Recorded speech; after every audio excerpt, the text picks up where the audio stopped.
Yeah, thank you very much for letting me present to you guys today. Firstly, just want to say some fantastic presentations so far, some real interesting topics that have been discussed. So yeah, as Moya was just saying there, my topic's going to be on how social media was implemented by the police and whether social media can alter the public's perception of police legitimacy. Next slide, please.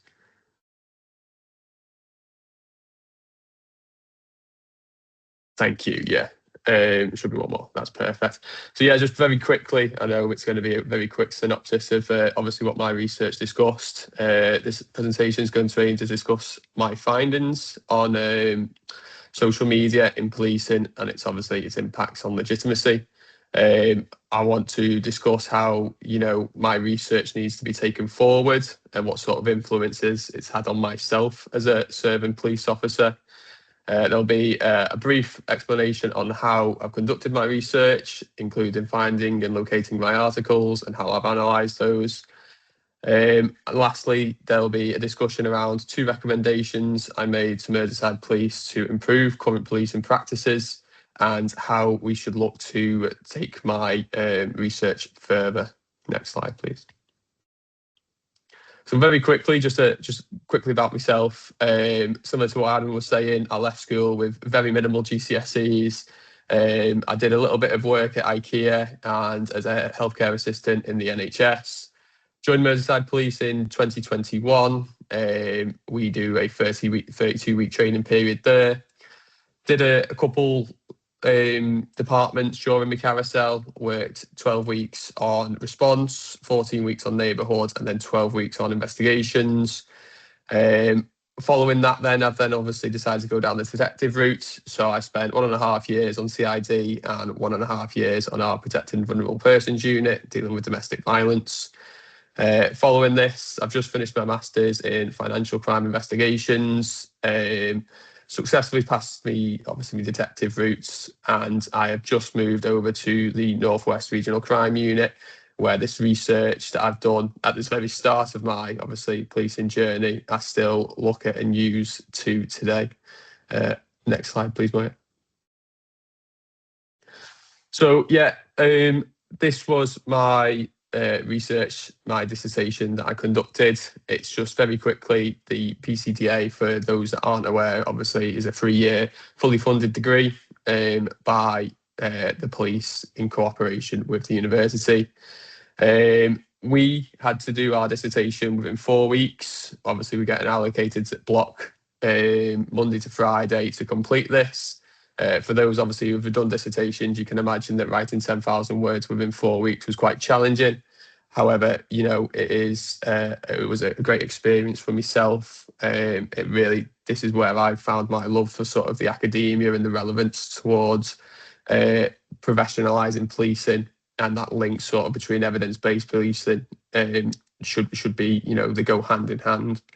At the very bottom right there, you can just see how our 3-year apprenticeship's broken up, classroom-based at the start.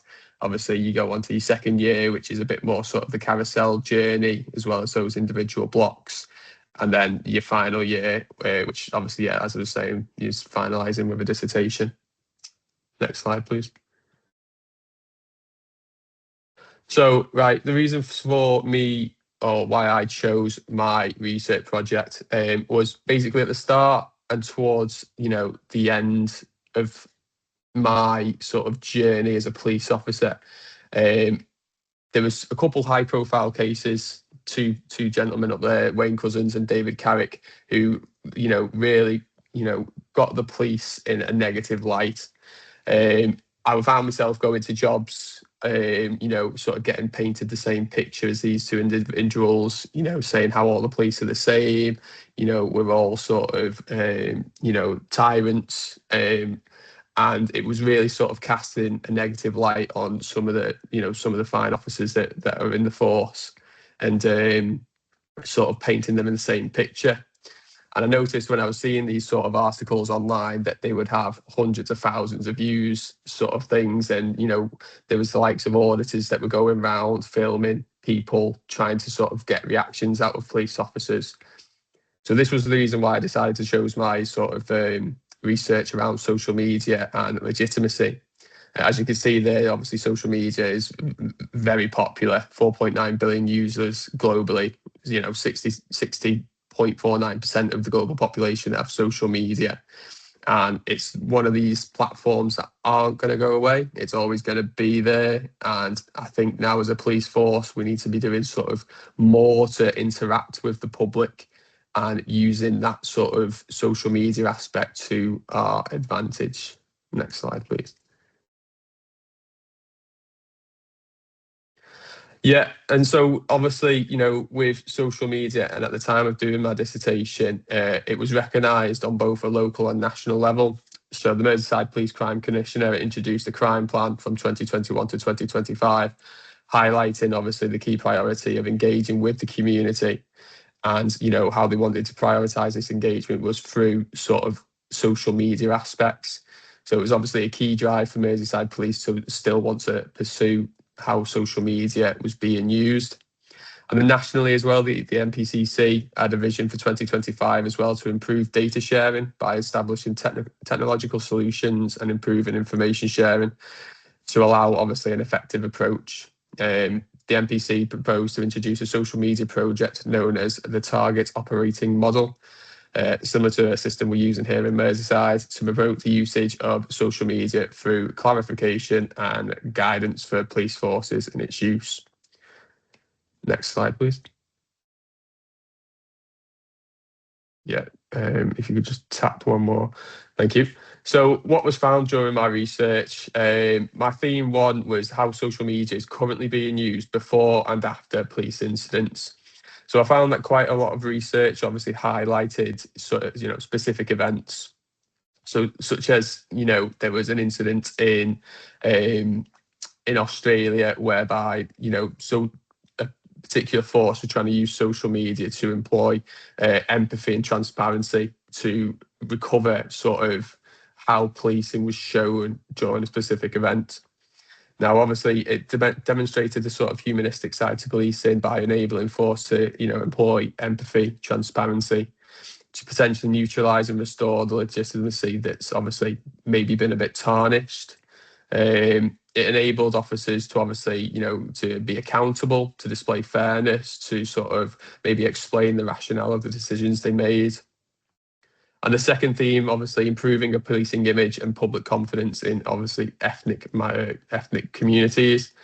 Again, focusing around that improving of a policing image, it led to, again, it was focused on the sort of the officers being accountable for their actions, being able to explain why essentially they've made the decisions they've made, to demonstrate that, we were sort of being positive in the way we were going about things. And lastly, obviously, it improved public confidence. A lot of the community enjoyed sort of seeing that the social media was being used to engage with them. It gave potentially people who don't, see officers on a day-to-day basis, if they're housebound for whatever reason, it gives them the opportunity sort of to discuss and see what we're doing. Like you say, you may be in a specific street sort of thing. You may not always see police officers. Whereas social media would allow that sort of, allow you to sort of see what they were doing on a daily basis and, demonstrate positive results. Next, please. However, like many things, there were certain barriers that prevented police forces adopting social media, positively and beneficially. So there were 3 sub-themes found in this section. There are certain structural and cultural barriers to organisations preventing, them to successfully adopt it. Some structural barriers there. I found obviously police officers do not have time during shifts to maintain their presence on social media. Obviously responding to 999 calls, it's very busy.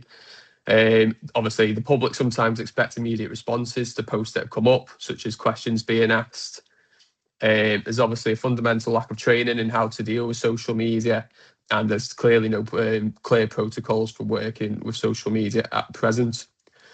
Culturally, obviously the older community do not often use social media. So obviously there's maybe a target audience there that you won't be able to sort of speak to. Obviously different forces will face different issues in their areas, how can we also relate that to, multiple forces? There were certain studies found that obviously when employing humour, different communities obviously have different senses of humour. So obviously you need to be mindful of that. Obviously, if that's the way you're going to go down things, then you could also ultimately give some reputational damage to your force. Sub-theme 4, technological and economical issues. So technology barriers. Not all police forces or police officers have access or, have particular social media accounts. Technology is constantly advancing, and obviously keeping up with social media platforms is difficult. Again, obviously economical issues, these things cost money. So obviously if every officer was to have a social media account, then potentially, it'd be down to that force to find extra funding. And then that last barrier there was that potentially, people are witnessing these sorts of social media posts online quite negatively. I remember there was one article that was highlighting that, a lot of people were saying that they wouldn't join the police because of how they've seen, the police forces to be portrayed on social media. So it was also, just to bear that in mind, that potentially people are choosing alternative career options to the police because of what they're seeing. And, it's only one-sided, bad news sells. So that's what's gaining attention, whereas the positive results potentially weren't, and there was impacting potential recruitment drives there. Next, please. Yeah, I'm just coming up to the end now. So obviously, what should happen next? Some organisational learning and the two future recommendations I made for Merseyside Police. My recommendation 1 was further training delivered at Mather Avenue, our training centre, obviously through experienced police staff, CPS and media disclosure officers. This would allow us to adapt a collaborative internal approach during the police officers' initial training phase. It would obviously consist of a mixture of in-class learning and role-play scenarios, obviously auditors with their phones, how to sort of engage with them, what you can disclose or what you can't disclose, that transparency aspect I've obviously keep relating back to. Obviously, it's important that these sessions are led by professionals that have had experience in this. As I said, CPS, communication experts, as they obviously will understand, how to sort of train these new student officers going forward. My recommendation 2 was that each community policing team to have a dedicated PCSO who obviously engaged in the social media aspect. Now, I had to obviously, I couldn't stress enough that this wasn't to take away the core responsibilities of the PCSOs being out there, being seen visibility wise. This was almost an added responsibility. I'm all conscious that when I was making these recommendations that a lot of people would say, well, actually, we don't want people just sat behind a desk sort of updating social media. However, I'm very, very keen that they could do both. They could obviously keep that visibility presence out there on the streets, engaging with the public, gaining intelligence and stuff like that, but also obviously maintain that social media presence to update, the wider audience of we're still here, we're still obviously getting these good results, and we're continuously looking to progress that way. Next slide, please. Okay, yeah, so the last slide, what research still needs to be completed?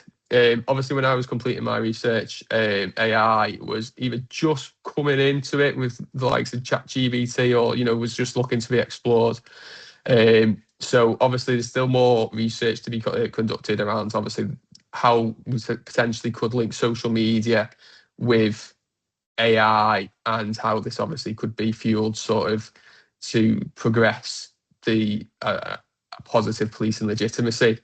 Obviously, with recent events such as Southport, it will be interesting to read, obviously, the influence of, how the social media aspects of that fueled, obviously, the riots that followed. So it'll be interesting to read more about that and how social media impacted what the results that followed.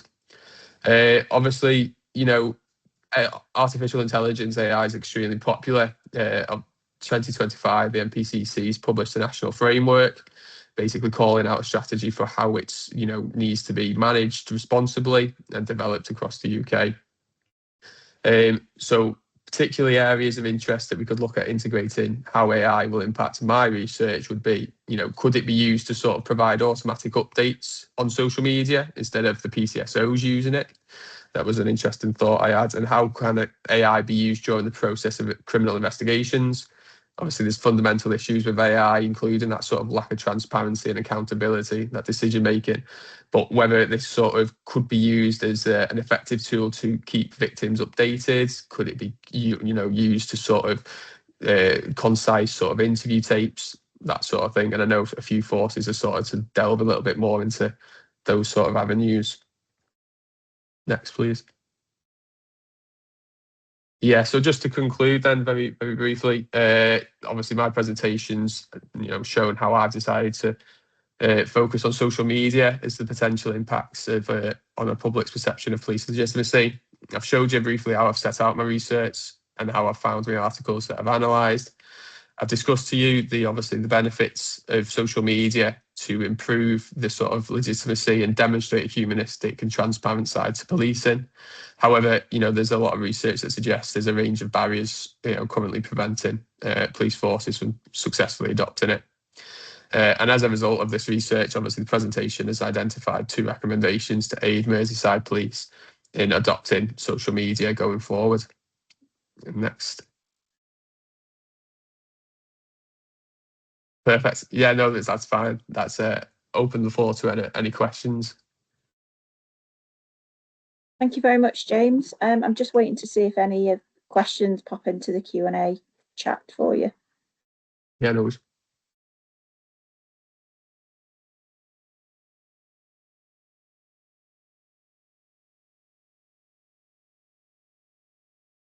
Okay, no, it doesn't seem like there are any coming in. So I've just well done, seen, James. sorry, Kieran's just put in there, in your research, was there signs that potentially recruits were turned away from policing because of auditors, or how social media has shown policing more generally? There was, to be fair, I remember several articles highlighting officers that, potentially because of these auditors and, how they were sort of being portrayed as police forces, and sort of the lack of sort of understanding of how to deal with them, it was sort of thinking, I don't want to be sort of taking out on those added responsibilities of the day job. They didn't. There was quite a lot of saying that they weren't a fan of having, obviously, a phone put up into your face. It's funny that Matt's just mentioned that any take up from the force. They've just released recently. I was having a little look on the force website. They've released sort of page dedicated for police officers on how to deal with these auditors. So I think it is gaining more traction. Obviously, you can't go on social media now without someone filming the police or an incident that's happened. And we take the Manchester example at the airport, that gained a lot of publicity as well. So it is getting taken up by the force. Obviously, they're recognising the potential consequences of how, if we don't deal with these incidents correctly, then it can have reputational damage. And like Kieran just asked, yeah, there was obviously auditors, and potentially they did put off sort of these social media impacts did put off recruits wanting to join. I hope that's answered both your questions. Fabulous. Well done, James. All right. Thank you very much for your presentation.